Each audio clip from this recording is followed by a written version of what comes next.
As we discussed in the last video, the two main types of chords that players use are major chords and minor chords. I'm Seb from 5 Minute Masterclass, and in this video we're going to look at how minor chords are constructed.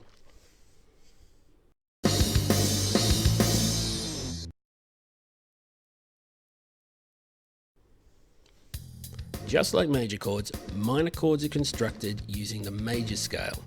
If you aren't already intimately familiar with the major scale, here's a recap. I promise I will stop using that joke. So for consistency's sake, we're going to start with the C major scale again. There. In the same way that a major chord always contains the first, third and fifth notes in the relative scale, the minor chord always uses the first, flat third and fifth notes in that scale. A flat third just means that we reduce the third note in the scale by a semitone. For instance, as we know, the C major chord will use the first, third and fifth notes in the scale, which are C, E and G. To make a C minor chord, we flatten the third note in the scale. The E becomes E flat, otherwise known as D sharp.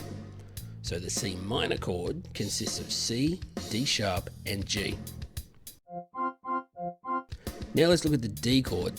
Looking at the D major scale, the first, third and fifth notes in the scale are D, F sharp and A. To make D minor, we flatten the third note in the scale. In this case, third is F sharp. So if we flatten the note, we just end up with F. So D minor uses D, F and A. Now for E major, the first, third and fifth notes in the E major scale are E, G sharp and B. To make E minor, we flatten the third, which gives us E, G and B. And so it continues.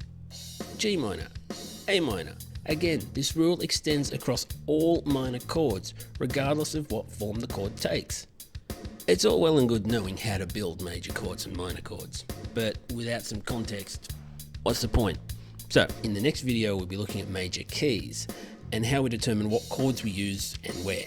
Until then, this is Seb from 5 Minute Masterclass saying ciao for now.